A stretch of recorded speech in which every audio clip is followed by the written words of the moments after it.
नमस्ते बच्चों, आज मैं डॉक्टर प्रज्ञा यादव आपके समक्ष कक्षा 12 के संस्कृत विषय लेके उपस्थित हुई हूँ और हम इस संस्कृत विषय में रघुवंशम महाकाव्य का द्वितीय सर्ग पढ़ेंगे। आइए देखते हैं कि हम आज इस व्याख्यान में किन किन बिंदुओं पर चर्चा करने वाले हैं। सबसे पहले हम काव्य का परिचय, सामान्य परिचय देखेंगे। सामान्य परिचय में आप देखेंगे कि काव्य किसे कहते हैं, और दूसरा काव्य के शैलीगत प्रकार कौन कौन से होते हैं। शैलीगत प्रकार से आप समझ सकते हैं विधाओं के विषय में। और तीसरा, महाकाव्य के लक्षण आप जान सकते हैं, क्योंकि रघुवंशम एक महाकाव्य है तो हमें जानना आवश्यक है कि महाकाव्य के लक्षण कौन कौन से होते हैं। रघुवंशम एक महाकाव्य, रघुवंशम में महाकाव्य के कौन कौन से लक्षण घटित होते हैं ये भी हम आज के व्याख्यान में देखेंगे। रघुवंशम की पूर्व कथा का पुनरावलोकन भी करना आवश्यक है, क्योंकि हम कक्षा 11 में रघुवंशम द्वितीय सर्ग के कुछ श्लोक पढ़ चुके हैं। श्लोक 1 से श्लोक 40 तक हमने 11वीं कक्षा में पढ़ा, तो उनका संक्षेप में पुनरावलोकन किया जाएगा। इसके बाद ही हम कक्षा 12 के संस्कृत रघुवंशम द्वितीय सर्ग के आगे के श्लोकों को पढ़ेंगे। शब्दार्थों सहितो काव्यम, यह भामा की परिभाषा है। शब्दार्थों अर्थात शब्द और अर्थ का साहित्य जहां पर हो वह काव्य कहलाता है। यह एक काव्य की बहुत व्यापक परिभाषा है, जिसमें शब्द और अर्थ का साहित्य आपके समक्ष होता है, और यह शब्द और अर्थ का साहित्य सहृदय को आह्लादकारी होता है, अर्थात सहृदय उससे बहुत अधिक सुख की प्राप्ति होती है। अब इस काव्य को हम लोग देखते हैं कि काव्य को किस प्रकार से हम दो भागों में बांट सकते हैं। काव्य दृश्य काव्य और श्रव्य काव्य। दृश्य काव्य, जैसा कि आपको नाम से ही पता लग रहा है, दृश्य काव्य का अर्थ है कि जो देखकर जिस काव्य का आनंद उठाया जाए वह दृश्य काव्य की श्रेणी में आता है। दृश्य काव्य में नाटक विधा आप महत्वपूर्ण रूप से जान रहे हैं, जो आप अभिज्ञान शाकुंतलम के रूप में पढ़ रहे हैं। और श्रव्य काव्य हम देख रहे हैं, जो सुनने के माध्यम से जिस काव्य का आनंद उठाया जाए वह श्रव्य काव्य होता है। श्रव्य काव्य को हम गद्य, पद्य और मिश्र काव्य की श्रेणी में हम लोग विभाजित कर सकते हैं। और इसी श्रव्य काव्य को एक बार हम और चार्ट के माध्यम से देखेंगे। यह श्रव्य काव्य गद्य, पद्य और मिश्र काव्य के नाम से 3 भागों में विभाजित है। गद्य में आपने देखा कि कथा आख्यायिका से यह विभाजित होता है। इसके 2 प्रकार हैं। कथा आप लोग कक्षा 12, कक्षा 11 में कादंबरी कथा के माध्यम से पढ़ रहे हैं। आख्यायिका जो होती है वो कथा से कुछ अलग होती है, कथानक उसका ऐतिहासिक होता है। पद्य विधा आप देख रहे हैं, जिसमें प्रबंध काव्य और मुक्तक काव्य के आधार पर इसको 2 भागों में विभक्त किया गया है। प्रबंध काव्य जहां पे लगातार संबद्ध वर्णन होता है वो प्रबंध काव्य के अंतर्गत आता है, ये पद्यात्मक श्रेणी का काव्य है। और मुक्तक काव्य में जहां पे जो श्लोक हैं वो एक दूसरे से संबद्ध नहीं होते, अर्थात उनका कथानक अलग हो सकता है, यह मुक्तक काव्य की श्रेणी में आता है। प्रबंध काव्य में आप देखेंगे कि महाकाव्य और खंड काव्य 2 प्रकार होते हैं। महाकाव्य में ऐतिहासिक महाकाव्य और लौकिक महाकाव्य, ये 2 प्रकार आप देख रहे हैं। और आप ये भी देख रहे हैं कि रघुवंशम किस महाकाव्य की श्रेणी में आता है। आपको मैं बता दूं कि ऐतिहासिक महाकाव्य में रामायण और महाभारत को रखा जाता है, और लौकिक महाकाव्य में जो हम पढ़ेंगे रघुवंशम, वह लौकिक महाकाव्य में आता है। मिश्र काव्य आप देख सकते हैं, मिश्र जैसा नाम से समझ में आ रहा है, उसमें गद्य और पद्य ये दोनों ही शैली की रचनाएं होती हैं, और ये चंपू काव्य के नाम से जाना जाता है। नेक्स्ट स्लाइड में हम देखते हैं कि महाकाव्य के लक्षण क्या होते हैं। महाकाव्य के लक्षण पढ़ाना आवश्यक इसीलिए है क्योंकि रघुवंशम एक महाकाव्य है।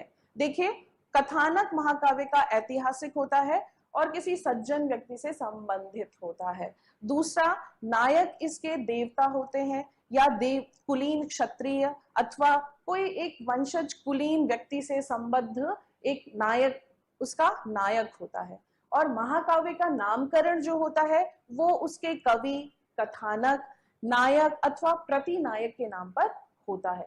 प्रतिनायक से आप समझ लीजिए जिस प्रकार से आप किसी नाटक जैसे कि मुद्रा राक्षस में अथवा वेड़ी संघार नाटक में आप देख रहे हैं कि भीम नायक है तो प्रतिनायक दुर्योधन है। तो प्रतिनायक के आधार पर भी नामकरण महाकाव्य का होता है। प्रारंभ में मंगलाचरण होता है, 8 से अधिक सर्गों में विभक्त होता है। ये विभक्त जो होता है वो सर्गों में होता है, जैसे नाटक अंकों में विभक्त होता है, यह सर्गों में विभक्त होता है। और महाकाव्य 8 से अधिक सर्गों में विभक्त होता है। सर्गों के नाम भी होते हैं जो उसमें वर्णित आख्यान के आधार पर किए जाते हैं। प्रत्येक स्वर में कोई एक छंद होता है और समाप्ति पर छंद में परिवर्तन हो जाता है। सर्ग के अंत में भावी कथा अर्थात अग्रिम सर्ग की कथा का संकेत दिया जाता है। श्रृंगार रस, वीर रस और शांत रस में से कोई एक रस इसका प्रधान रस होता है। अब इसके उदाहरण भी आप देख लीजिए कि श्रृंगार रस में नैषधीय चरितम एक महाकाव्य है। वीर रस जिसमें प्रधान है वो हमारा पाठ्यक्रम में है रघुवंशम महाकाव्य। शांत रस का महाकाव्य महाभारत है। और इस प्रकार से ये तीन जो रस है, ये तीन रस प्रधान होते हैं महाकाव्य में। एक रस प्रधान रस होते हैं और अन्य रस इसके सहायक होते हैं। चतुर्वर्ग अर्थात धर्म, अर्थ, काम, मोक्ष, ये जो जीवन के सोपान बताए गए हैं, चतुर्वर्ग बताए गए हैं, इन चारों का वर्णन महाकाव्य में होता है। अब आइए हम नेक्स्ट स्लाइड में देखते हैं कि रघुवंशम एक महाकाव्य किस प्रकार से है।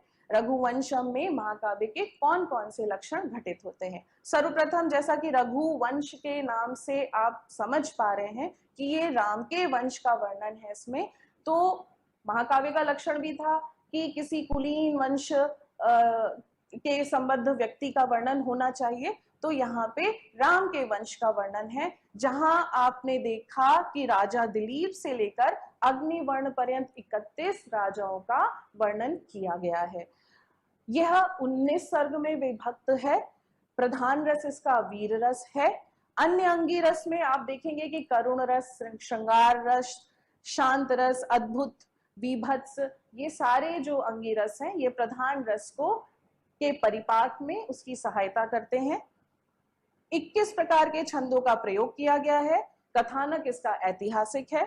चतुर्वर्ग का वर्णन किया है। आपके जो पाठ्यक्रम में द्वितीय सर्ग नंदिनी वर प्रदान है, उसमें राजा की गो सेवा का धर्म जो है, प्रजा के प्रति उनका जो राजधर्म है, इन सब धर्म, अर्थ, काम, मोक्ष, इन चारों वर्गों के में से धर्म का एक वर्णन आप सामने देख पा रहे हैं।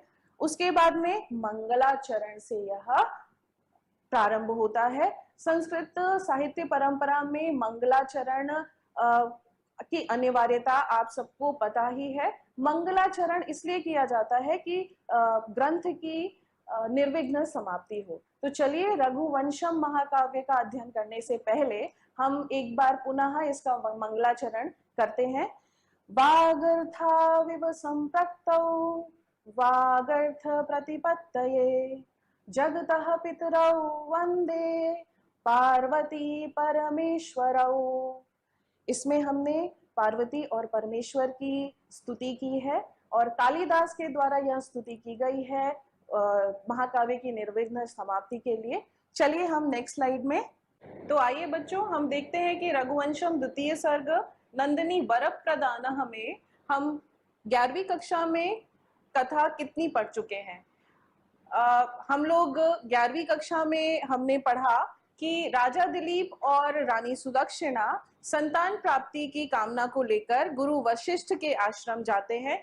गुरु वशिष्ठ उन्हें संतान प्राप्ति का उपाय नंदिनी गाय की सेवा बताते हैं। नंदिनी गाय की सेवा क्यों बताया उन्होंने? क्योंकि नंदिनी गाय को कामधेनु की पुत्री माना जाता है और कामधेनु गाय की विशेषता है कि वो हर कामनाओं की पूर्ति करती हैं। इस प्रकार से जिस प्रकार माता का गुण कामनाओं की पूर्ति करना है, वह गुण नंदिनी में भी आया। अतः नंदिनी गाय की सेवा का उपाय गुरु वशिष्ठ बताते हैं। गाय की सेवा के लिए ही दोनों पति पत्नी आश्रम में ही रुक जाते हैं। आश्रम में रुकने के बाद में दोनों गो सेवा में संलग्न हो जाते हैं। 21 दिन तक निरंतर नंदिनी गाय की सेवा करते हुए बीतते हैं। आपने इस सेवा धर्म को निभाते हुए राजा दिलीप को देखा। आपने ये भी पढ़ा कि किस प्रकार राजा दिलीप नंदिनी गाय के पीछे पीछे छाया की भांति चल रहे हैं और किस प्रकार नंदिनी गाय की सेवा वो कर रहे हैं। जब नंदिनी गाय को भूख लगती है तो वह कोमल तृणों को उनको देकर भूख उनकी मिटाते हैं। जब उनको प्यास लगती है तो शीतल जल से उनकी प्यास मिटाते हैं। जब वो बैठती हैं तभी बैठते हैं, जब वो चल देती है तो वो तुरंत ही चलकर उनके पीछे पीछे चले जाते हैं। इस प्रकार उन्होंने बड़ी निष्ठा और बड़े परिश्रम से नंदिनी गाय की सेवा की है। तो नंदिनी गाय 21 दिन बाद 22वें दिन राजा दिलीप की परीक्षा लेने का विचार करती हैं। इस परीक्षा में वह 22वें दिन एक गुफा में चली जाती हैं जहां पर सिंह उनके ऊपर आक्रमण कर देता है और यह सिंह मायावी सिंह है। मायावी सिंह कुंभोदर है। जब राजा दिलीप सिंह को आक्रमण करता हुआ देखते हैं तो राजा दिलीप शस्त्र तानकर खड़े हो जाते हैं, लेकिन उनके शस्त्र चल नहीं पाते। इस समय सिंह अपना परिचय देता है, कहता है कि मैं शिव भक्त कुंभोदर हूं और मैं शिव के द्वारा यहाँ पर नियुक्त किया गया हूं। यह जो देवदारू का वृक्ष सामने खड़ा है वो पार्वती का बड़ा ही प्रिय वृक्ष है। इसको एक बार गज ने हानि पहुंचाई तो पार्वती जी को बड़ा दुख हुआ। इसी कारण शिव जी ने मुझे यहाँ इसकी रक्षा के लिए नियुक्त किया हुआ है और इस गुफा के आसपास जो जानवर आता है उसी से मेरा जीवन यापन होता है। मैं कहीं पर जाकर अपनी क्षुधा को मैं नहीं जाकर कहीं पर मिटा पाता हूं। तो हे राजा दिलीप, आप इस गाय को छोड़कर चले जाएं और आपके शस्त्र यहाँ काम नहीं करेंगे, इसलिए आप यहाँ से वापस लौट जाएं। मायावी शिव भक्त सिंह कुंभोदर द्वारा नंदिनी गाय पर इस प्रकार प्राणाघात होता है और इस प्रकार राजा दिलीप और सिंह में वार्तालाप हो रही है और इसी में सिंह इसी वार्तालाप में राजा दिलीप को यह चेतावनी देता है। आगे की स्लाइड में हम देखेंगे कि किस प्रकार से उन्होंने चेतावनी दी। द्वितीय सर्ग में 40वां श्लोक जो था वो हम लोग एक बार फिर से देख लेते हैं, क्योंकि 41वां श्लोक जो हम लोग कक्षा 12 में पढ़ने जा रहे हैं, जो प्रथम श्लोक माना जाए हमारे पाठ्यक्रम का, वो 40 के बाद 41वां श्लोक है। तो 40वें श्लोक को हम लोग एक बार देखते हैं, जिसमें सार देख लेते हैं उसका, जिसमें मायावी सिंह जो है वो राजा दिलीप को चेतावनी देता है कि आप वापस लौट जाएं, क्योंकि जो वस्तु शस्त्र के द्वारा रक्षित नहीं हो सकती उसको यदि क्षत्रिय रक्षा नहीं भी कर पाए तो उसका कोई अपयश नहीं होता। इसलिए हे राजा दिलीप, तुम गुरु के पास वापस लौट जाओ और इस नंदिनी गाय को मेरे लिए ही छोड़ दो। अब हम लोग कक्षा 12 का 41वां श्लोक देखेंगे। कक्षा 12 में जो पहला श्लोक है द्वितीय सर्ग में अग्रिम कथानक का, तो हम देखते हैं। ये 41वां श्लोक उपजाति छंद में है, जिसका वाचन हमको करना अत्यावश्यक है। वाचन करने, लयबद्ध वाचन से उच्चारण तो अच्छा होता ही है, रुचि भी आती है। चलिए हम इसका वाचन करें। इति प्रगल्भं पुरुषाधिराजो मृगाधिराजस्य वचो निशम्य प्रत्याहतास्त्रो गिरिश प्रभावा दात्मन्यवज्याम शिथिली चकार। आइए हम इस श्लोक के संदर्भ और प्रसंग को भी देख लें।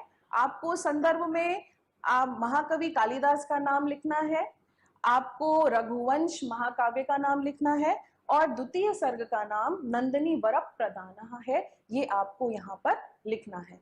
प्रसंग में आप बता सकते हैं जैसा कि सिंह के वचन को सुनकर, सिंह की चेतावनी को सुनकर दिलीप में होने वाली जो प्रतिक्रिया है उसका ही वर्णन इस श्लोक में किया गया है।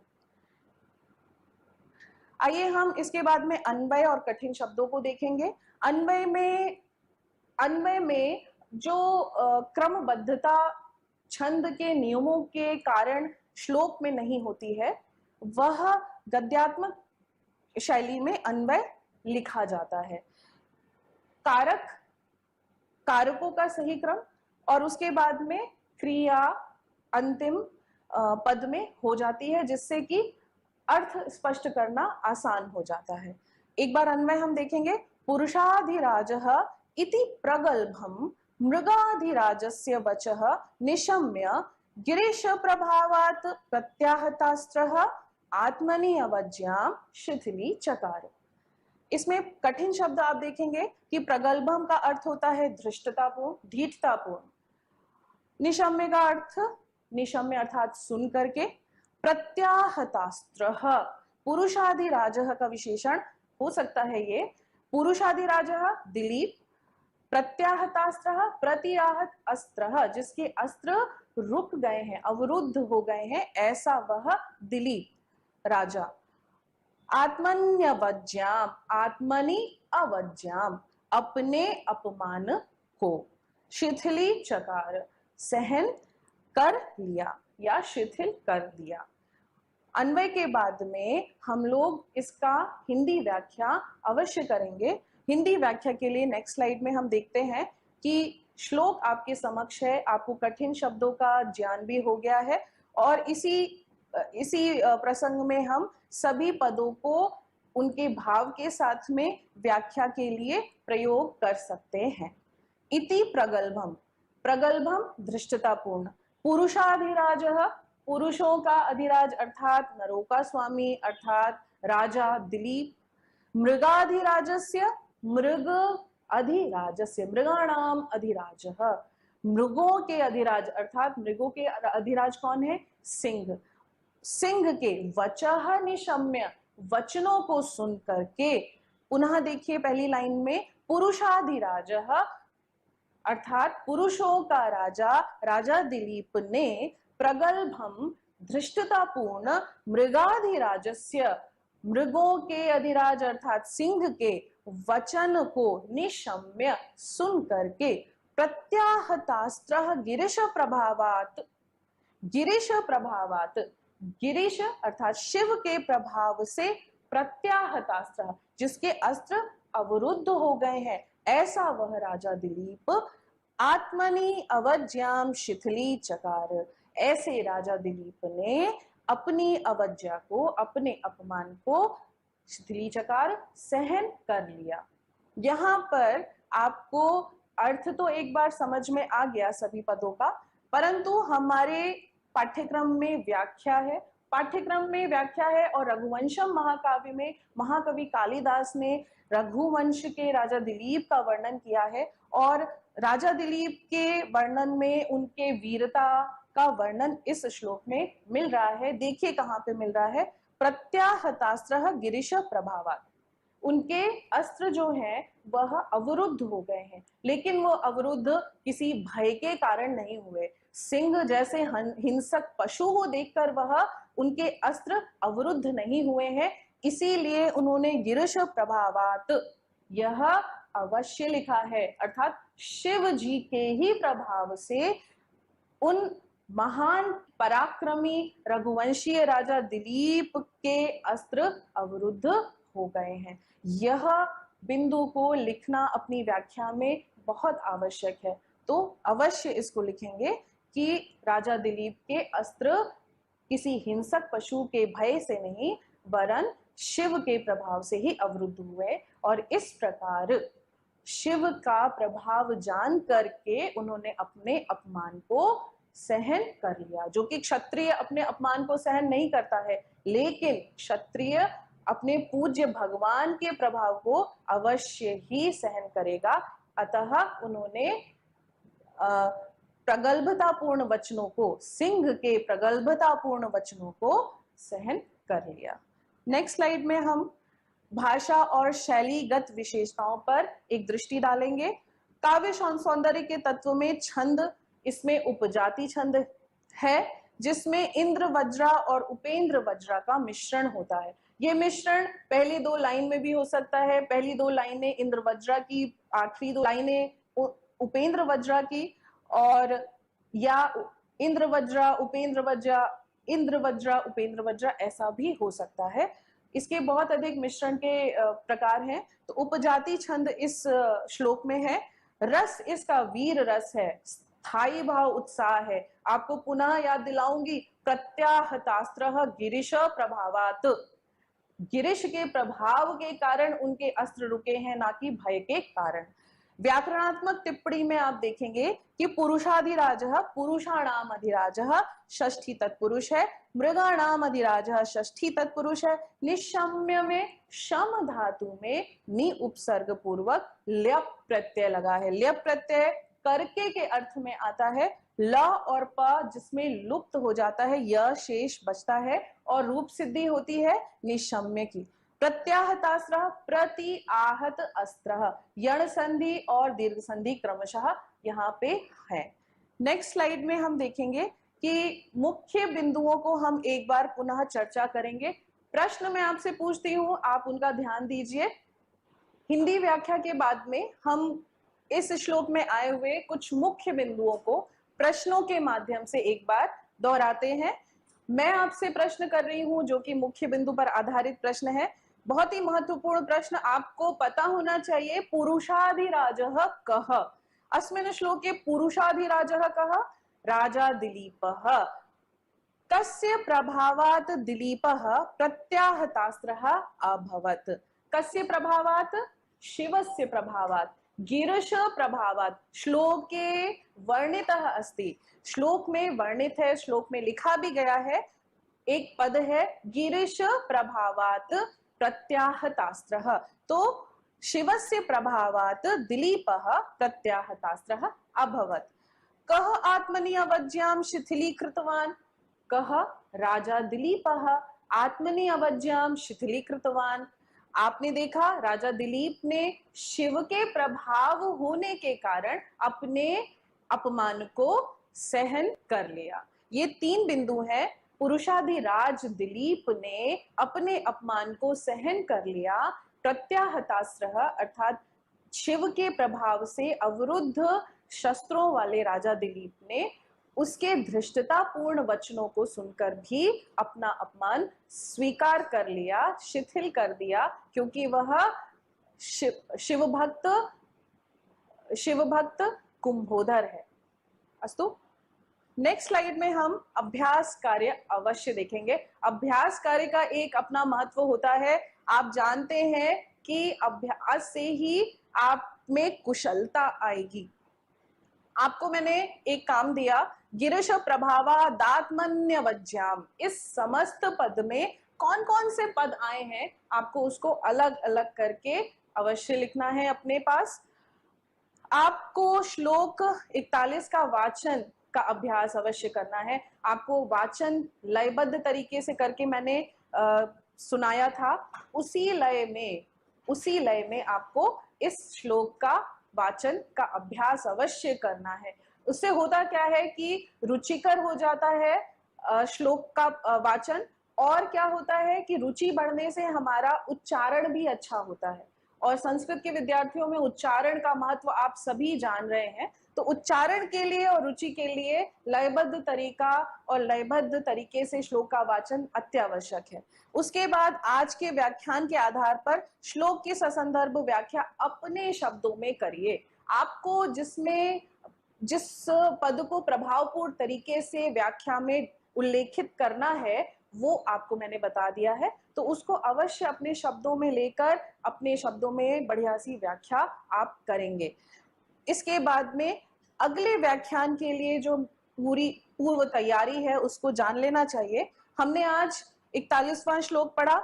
इसी श्लोक की लय पर आपको 42वां और 43वां श्लोक भी वाचन करके अभ्यास उसका करना है।